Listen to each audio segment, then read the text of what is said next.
Valentine day अपने wife और love one को सोना चांदी तो नहीं दे सकते, बट ब्यूटीफुल ड्रेस दे सकते हैं, और वो ब्यूटीफुल ड्रेस जोला में अवेलेबल है। तो चलो जोला चलते और यहाँ से अपने बेस्ट वैलेंटाइन आउटफिट्स चूज करते हैं, क्योंकि इनके पास बहुत सारे कलर।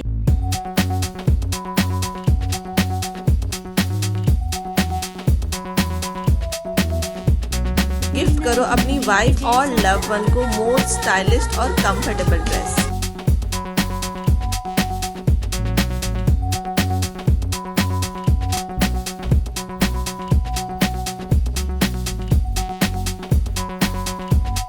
विजिट कीजिए जोला बातू बस्ती और बनाए अपने वैलेंटाइन मोमेंट्स को और भी ज्यादा स्पेशल।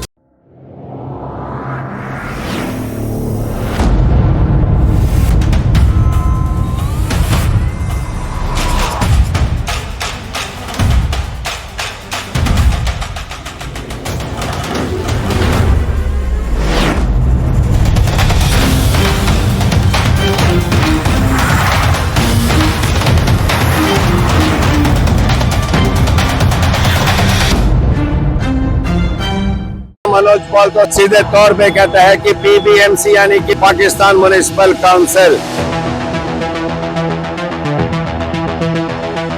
जिस देश को हम अपना दुश्मन मानते हैं, उन देश वालों का नाम लेकर संबोधित करना ये कहाँ की अभिव्यक्ति की आजादी है? किस अधिकार से मनोज पॉल बार बार भारत के नागरिकों पर जो है लाछन लगाता है कि ये जो है बांग्लादेशी है, पाकिस्तानी है, रोहिंग्या है। मार्केट पूरा स्ट्राइक कर देगा। उसको सबूत चाहिए ना, उसको आने पड़ेगा हम लोग के पास, उसको बताने के लिए। हम लोग कहाँ से सबूत दे? इस बात के लिए मनोज पॉल को माफी मांगना पड़ेगा। क्या मनोज पॉल की यही दिक्कत है? क्या मुसलमान होना गुनाह है अंडमान निकोबार में, या मनोज पॉल की नजरों में मुसलमान होना गुनाह है? अंडमान 24/7 में आप सभी का स्वागत करता हूं। इस वक्त हम कुछ लोगों के साथ में जो है पुलिस स्टेशन अबरडीन थाना के ठीक सामने खड़े हैं, और यहाँ पर एक मसला हुआ है। मसला है, एक बार फिर मनोज पॉल सुर्खियों में आ रहा है। यहाँ पे बहुत सारे लोग हैं हमारे साथ में, एंड इनका जो है फल फ्रूट का दुकान है, किसी का जूस का दुकान है, एंड मनोज पॉल जो है पिछले वीडियो में बताता है कि ये तमाम लोगों का जो है वेरिफिकेशन होना चाहिए। मनोज पॉल खुलेआम कह रहा है कि ये लोग जो है रोहिंग्या है, बांग्लादेशी है, ये हमारे यहाँ पर आके हमारे द्वीपवासियों का जॉब्स ले रहे हैं, उनका काम ले रहे हैं, एंड पूरी तरीके से जो है श्री विजयपुरम म्युनिसिपल काउंसिल को जो पहले पीबीएमसी कहलाया जाता था, मनोज पॉल कहता है कि वो PBMC port Blair municipal council नहीं कहता है, पाकिस्तान म्युनिसिपल काउंसिल कहता है।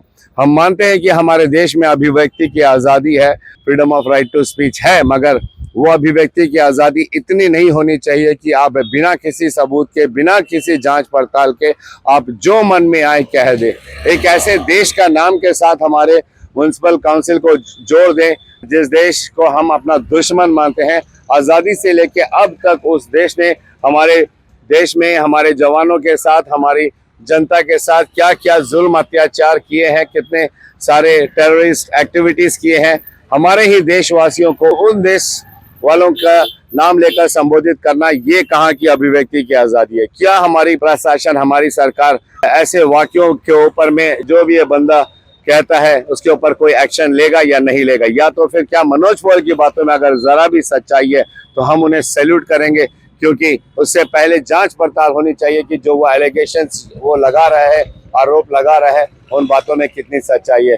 हमारे साथ कुछ लोग जुड़े हैं जो हमारे ही अंडमान निकोबार के हैं। वैसे तो हमारे अंडमान निकोबार के कोई भी नहीं है। आज़ादी पूर्व भी जो है जो लोग यहाँ पर आए हैं, जैसे हम प्री 42 कैटेगरी के हैं, हमारा भी जो जड़ है वो कहीं ना कहीं से जुड़ा हुआ है। हमारा भी जड़ जैसे किसी का केरला, किसी का बंगाल। जब बांग्लादेश नहीं होता था तब हमारा ईस्ट बंगाल, वेस्ट बंगाल एक हुआ करता था, तब वो बंगाल क्षेत्र कहलाता था, भारत देश का ही हिस्सा था। कई लोग बंगाल के हैं, यूपी, बिहार, राजस्थान, पंजाब, हाँ, देश के कोने कोने से हैं। उसके बाद सेटलर्स को भी लाया गया यहाँ पे सेटल कराने के लिए, वे भी कई अलग अलग जगह से आए, खासकर वेस्ट बंगाल से बहुत सारे लोग आए। तो यहाँ के तो कोई भी नहीं है, लेकिन कुछ कैटेगरीज बनाए गए हैं। प्री 42 हो गया, सेटलर हो गया, 10 ईयर कैटेगरी हो गया, ऐसा हो गया। और हमारे अंडमान निकोबार में सबको आने की, यहाँ पे घूमने फिरने की, रहने की, काम करने की, हर चीज की आजादी हमारी सरकार देती है। तो फिर किस अधिकार से मनोज पॉल बार बार इस तरीके से अनाप शनाप कहता है, भारत के नागरिकों पर जो है लाछन लगाता है कि ये जो है बांग्लादेशी है, पाकिस्तानी है, रोहिंग्या है। क्या इसके पर हमारी सरकार पुलिस कुछ एक्शन लेगी या नहीं लेगी? तो उससे पहले चलिए हम जानते हैं पूरा मसला कहाँ से शुरू हुआ और क्या बात क्या है। जी बताइए। हाँ सर, कल का न्यूज में जो है ये मनोज पाल जो है हम लोग को फ्रूट वाले के लिए बोला है कि आपका नाम क्या है? तनवीर हुसैन। ओके। ठीक है सर, एक ही कम्युनिटी के लोग हैं यहाँ पे, उसको बाजार में उसको आंखी में नजर नहीं है तो सब एक ही कम्युनिटी के नजर में। फल वाले के लाइन में फल वाला ही है, तुम लोग आओ, कोई फल वाले के लाइन में सबका होगा। मोहनपुरा मार्केट है, जंगली घाट मार्केट है, क्या उन लोग सब एक ही कम्युनिटी के, सब गैर कम सब आदमी है उसमें। इसके लाइन में नहीं था करके नहीं आया, अगर रहता तो सबका आता। ये कैसे अल्फाज जो निकाला कि एक ही कम्युनिटी का है? तो यहाँ पे क्या कर रहे हैं आप? यहाँ पे कर उन लोग हमको धरना, इस तरह अल्फाज नहीं निकलना, रोहिंग्या मुस्लिम बोलो कैसे बोलाओ? उसको सबूत चाहिए ना, उसको आने पड़ेगा हम लोग के पास उसको बताने के लिए। ये कौन होता बोलने वाला?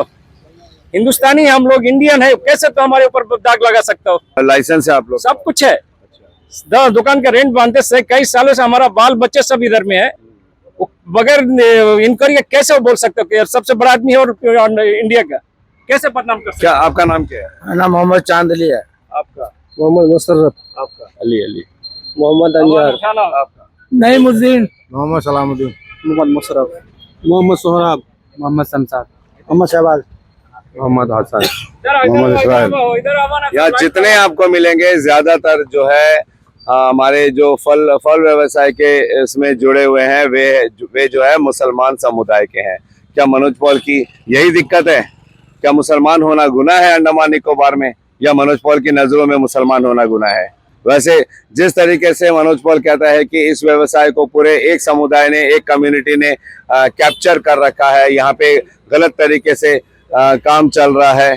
हम मानते हैं कि हमारे देश में अगर हमें किसी प्रकार की तकलीफ होती है तो संविधान हमें अधिकार देता है हम उसके खिलाफ में आवाज उठाए, लेकिन वो जो अभिव्यक्ति की आजादी है, right to freedom of speech, वहीं पर हम लागू कर सकते हैं जहां पर अन्याय हो रहा हो। क्या भारतीय मुसलमान होना गुनाह है? जिस तरीके के वो इल्जाम लगा रहा है कि इन लोगों ने कैप्चर करके रखा है, तो क्या मनोज पॉल अपनी बातों को साबित कर सकता है कि ये जो है रोहिंग्या है, बांग्लादेशी है, पाकिस्तानी है, उसके मन में जो आता है वो अनाप शनाप लोगों के ऊपर बोलता रहता है, और इसे हम अभिव्यक्ति की आजादी नहीं कहते।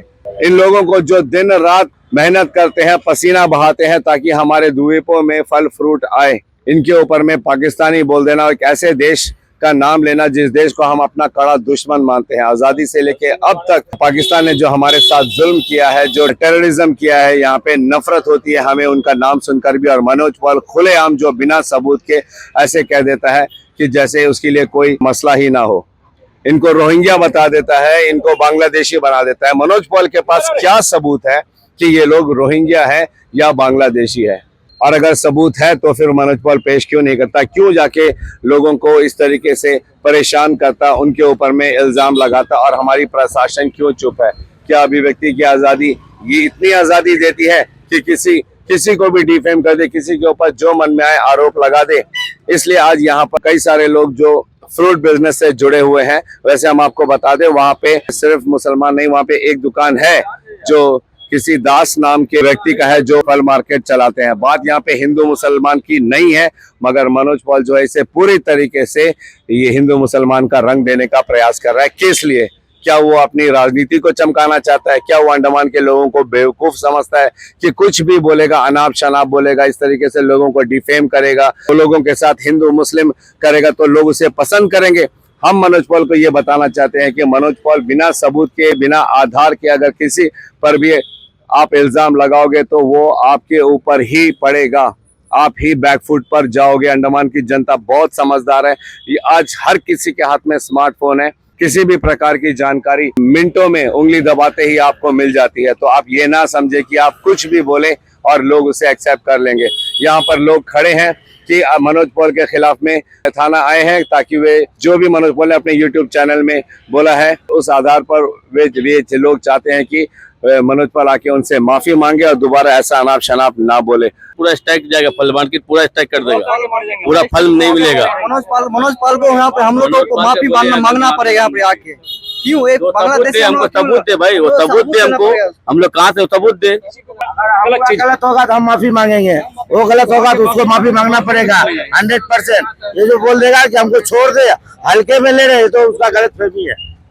इस बात के लिए मनोज पाल को माफी मांगना पड़ेगा सर, माफी मांगना पड़ेगा उसको, जब गलत बोला तो माफी मांगना पड़ेगा। हमारे अंडमान निकोबार में कैम्बल बे से लेकर डिगलीपुर तक अगर आप देखोगे तो कई सारे व्यवसाय में बहुत सारे लोग जो है भारत के अलग अलग राज्यों से आते हैं, और हमारी सीआईडी इतनी एक्टिव रहती है, हमारा कोस्ट गार्ड इतना एक्टिव रहता है कि यहाँ पे रोहिंग्या बांग्लादेशी अगर आते हैं तो उनके ऊपर कड़ी नजर रखी जाती है।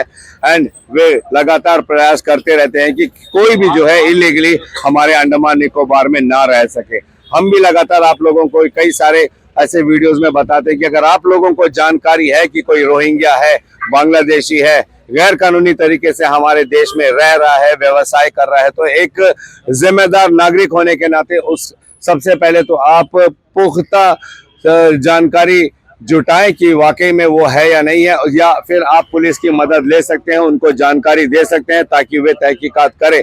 और अगर वे रोहिंग्या, बांग्लादेशी या विदेशी नागरिक पाए जाते हैं जो गैर कानूनी तरीके से हमारे द्वीपों में, हमारे देश में है, तो यकीन मानिए हमारी पुलिस, हमारी सीआईडी, हमारी इमिग्रेशन, इन पर भरोसा रखिए, वे जो है उचित कार्रवाई करेंगे और उनके साथ जो रवैया होना चाहिए वैसा ही होगा। लेकिन अपने किसी राजनीति फायदे के लिए या अपने किसी निजी फायदे के लिए अगर आप किसी के ऊपर भी ऐसे इल्जाम लगाते हो कि वे रोहिंग्या है, बांग्लादेशी है, तो हम आपसे बेशक ये कहना चाहेंगे कि आप संभल जाइए, क्योंकि कानून सबके लिए समान है।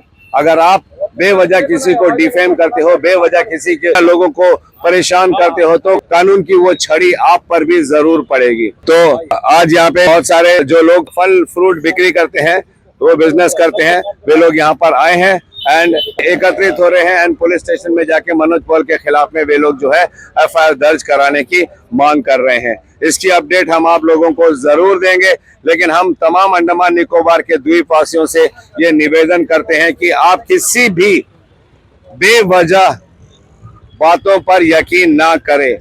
ऐसे एक नजर आप डालिए कि हमारे पूरे लगभग पूरे अंडमान निकोबार में ज्यादातर लोग जो मछली का बिजनेस करते हैं वे लोग किस समुदाय से आते हैं? जो टोकरियों में अपने सर में उठाकर घर घर गली गली जाके मछलियां बिक्री करते हैं वे लोग किस समुदाय से आते हैं? ज्यादातर वे साउथ इंडियन है और ज्यादा से ज्यादा लोग जो है तेलुगु समाज के लोग हैं। तो क्या हम उनकी निंदा करें?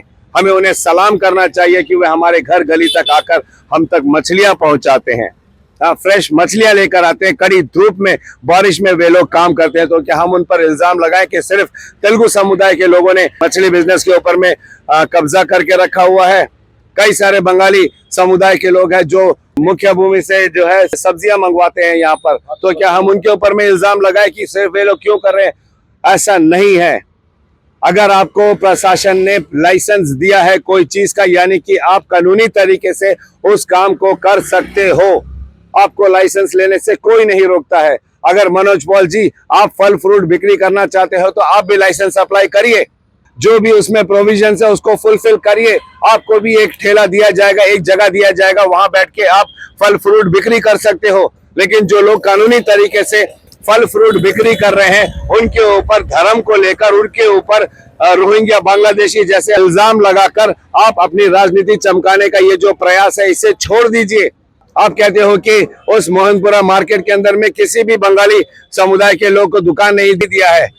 आप एक बार जाइए तो सही अंदर, आप देखिए कितने सारे लोग मोहनपुरा मार्केट में जो बंगाली समाज के हैं, बंगाली समुदाय के हैं, वे जो है सब्जी का बिजनेस करते हैं। सिर्फ लोगों की भावनाओं के साथ खेलना और अनाप शनाप बोल देना ताकि लोग बिना जांच किए, बिना पता लगाए आपकी बात पे यकीन कर ले, बेवकूफ बन जाए, ये राजनीति नहीं चलेगी। आपने प्रयास किया था पिछले इलेक्शन में, मात्र 8,000 वोट में आप बैठ गए। अगर आपकी ऐसी ही तुच्छ राजनीति रही लोगों को बांटने की या समाज में लोगों के बीच में फूट डालने का प्रयास करना, ये यकीन मानिए अगर यही इसी तरीके की राजनीति आप करोगे तो आने वाले इलेक्शन में हो सकता है कि वे 8,000 लोग भी आपको वोट ना करें। जैसा मैं बार बार कह रहा हूं कि अंडमान के लोग बहुत समझदार हैं, वे हर चीज को देखते हैं, परखते हैं, मगर एक उम्मीद भी जताते हैं कि हो सकता है कि मनोज पॉल कुछ कर सके। लेकिन अगर आप उनके उम्मीदों के साथ इस तरीके से गलत इल्जामों के साथ आप उनको बहकाने की कोशिश करोगे तो ये एकदम गलत बात होगा। आप आइए और इन लोगों के ऊपर आपने जिस तरीके से बांग्लादेशी कहा है, रोहिंग्या कहा है, साबित करिए। इनके पास भारतीय नागरिकता है, इनके पास में हर डॉक्यूमेंट्स है, इनके पास में हमारे ही श्री विजयपुरम म्युनिसिपल काउंसिल, जहां पर पहले सेक्रेटरीज और चेयरमैन जो साल साल बदलते रहते हैं, सालों से चल रहा है, उस समय का दिया हुआ लाइसेंस है। आज का जो हमारा श्री विजयपुरम म्युनिसिपल काउंसिल के सेक्रेटरी चेयरमैन ने इनको लाइसेंस नहीं दिया है कि आप जो है उन लोगों का नाम का इस्तेमाल करके कहते हो कि यहाँ पे भेदभाव हो रहा है। सालों का दिया हुआ 30 साल 35 साल 40 साल पुराना लाइसेंस लेके लोग यहाँ पे इतने सालों से मेहनत कर रहे हैं, हम लोगों तक फल फ्रूट पहुंचा रहे हैं। महंगा है सस्ता है वो एक अलग मुद्दा है, उसके ऊपर अगर हमें आवाज उठाना है तो हम प्रशासन से हमें उसकी मांग करनी चाहिए। लेकिन इस तरीके से कह देना कि एक ही समुदाय को दिया है, इनके ऊपर जांच होना चाहिए, और बड़े यकीन के साथ वो लोगों को बताना चाहता है कि ये लोग जो है रोहिंग्या है, बांग्लादेशी है। मनोज पॉल जी, हम भी आपकी उन बातों का सम्मान करेंगे, आप सिर्फ साबित कर दीजिए। आप जाइए ना, इनके डॉक्यूमेंट्स लेके आप जाइए इमिग्रेशन, आप जाइए हमारे पुलिस थाने और CID और इनके डॉक्यूमेंट्स दीजिए और साबित करवाइए कि ये लोग जो है रोहिंग्या है, बांग्लादेशी हैं। उसके बाद आप बोलिए, सारा सोशल मीडिया आपको कवर करेगा, आपको सर आंखों पे बिठाएगा। लेकिन सिर्फ बोल देने से नहीं होता, ये लोगों को गलत मैसेज देना जैसा होता है, जो कि पूरी तरीके से गलत है। और अगर ये गैर कानूनी तरीके से यहाँ पे काम कर रहे हैं तो वो भी आप साबित कीजिए। तमाम लोग जो यहाँ पे बैठे हैं उनके पास में सरकारी प्रमाण पत्र है, हर किसी के पास में। तो किस तरीके का ये अवैध हुआ और किस तरीके का ये जुर्म हुआ, ये बार बार इस तरीके से बोलना, और हमारे द्वीपों में जो एक सभ्य समाज है, एक जो भाईचारा है, आपसी प्रेम है, इसे खराब करने की कोशिश मत कीजिए। इन लोगों का यही कहना है। अभी बहुत सारे काउंसलर हैं, वे भी इनके साथ जुड़ने वाले हैं, क्योंकि ये अलग अलग काउंसिल में, अलग अलग वार्ड में रहते हैं, जो वहां से प्रतिदिन आते हैं सुबह और आधी रात तक बैठकर अपना व्यवसाय करते हैं, अपना फल फ्रूट बिक्री करते हैं। जैसे मैंने कहा, मुझे खुद लगता है कि अंडमान निकोबार में जो फल फ्रूट सब्जियां हैं, इनके दाम बहुत महंगे हैं, जो आम आदमी अफोर्ड नहीं कर सकता है। इस पर हम बात कर सकते थे, मनोज पर उस पर बात कर सकते थे, पानी में हम लोग इतना डूब जाते हैं। लेकिन उसके बजाय यहाँ पर इल्जाम लगाया जा रहा है कि एक समुदाय के लोग हैं और ये लोग रोहिंग्या है, बांग्लादेशी है। आप कमेंट सेक्शन में जरूर बताइएगा। सर बोलिए, आने के लिए फल बेचने के उसको जगह मिलेगा, उसको बोलिए मच्छी बिक्री करने के लिए जाएगा वो, बोलिए अभी आके माफी मांगने के लिए, नहीं तो हम लोग पूरा धरना इधर करेगा, तो अंजाम भुगतना पड़ेगा उसको। मनोज पाल को यहाँ आकर माफी मांगना पड़ेगा हम लोग। अभी हम लोग को स्टार्टिंग में हुआ है, अभी तो हम लोग धरना देंगे। 6 महीना पहले भी ये इस तरह बात बोला था कि ये लोग आप सब जगह कब्जा कर लिया, मनमानी करता है, अपना रंगदारी करता है बिहार से आके। ये तो आम जनता है, ये तो मेहनती लोग हैं। मनोज पॉल तो सीधा प्रशासन के ऊपर में उंगलियां उठाता है, सीधे तौर पे कहता है कि PBMC यानी कि पोर्ट ब्लेयर म्युनिसिपल काउंसिल नहीं, जो पहले हुआ करता था पाकिस्तान म्युनिसिपल काउंसिल, ये हमारे प्रशासन के ऊपर में सीधे तौर पर इल्जाम है, आरोप है। तो क्या हमारी प्रशासन इसके मनोज पॉल द्वारा दिए गए इन सारे स्टेटमेंट्स के ऊपर में कोई एक्शन लेगी? क्या मनोज पॉल साबित कर सकता है कि ये जो पहले PBMC था वो पोर्ट ब्लेयर म्युनिसिपल काउंसिल ना होकर पाकिस्तान म्युनिसिपल काउंसिल है? उसके टाइटल में भी आप वीडियो के देख सकते हो, वो लिख रहा है कि वहाँ पे ये PBMC जो है पाकिस्तान म्युनिसिपल काउंसिल है। कल को वो हमारे पुलिस कर्मियों को कभी कुछ कहता है, कभी हमारे प्रशासन के अधिकारियों को कुछ कहता है। हम भी प्रशासन के खिलाफ अपनी आवाज उठाते हैं, लेकिन सम्मान से हमारी जो मांगे हैं वो हम प्रशासन के समक्ष रखते हैं, वो हमारा अधिकार है। लेकिन किसी की बेइज्जती करके नहीं, किसी के सम्मान को ठेस पहुंचाकर नहीं। आगे इसकी जो भी अपडेट होगी वो हम आप लोगों के समक्ष जरूर रखेंगे। फिलहाल हम आपको बता दें कि फल समुदाय के कई सारे लोग हैं जो यहाँ पर आज एकत्रित हुए हैं। पुलिस थाने PS अबरडीन आए हैं एंड मनोज पॉल के खिलाफ में FIR दर्ज कराने वाले हैं एंड वे चाहते हैं कि मनोज पॉल यहाँ पर आए और जो भी स्टेटमेंट उसने यूट्यूब वीडियोस में अपने चैनल में दिया है उसको लेकर वे माफी मांगे और अपने वीडियो को डिलीट करे। क्या ये मुमकिन है या नहीं, और हमारे पुलिस स्टेशन में इस कंप्लेंट को लेकर आगे क्या होती है उसकी अपडेट हम आपको जरूर देंगे। फिलहाल कैमरा पर्सन असलम के साथ मैं यामीन, न्यूज़ अंडमान 24/7। जय हिंद।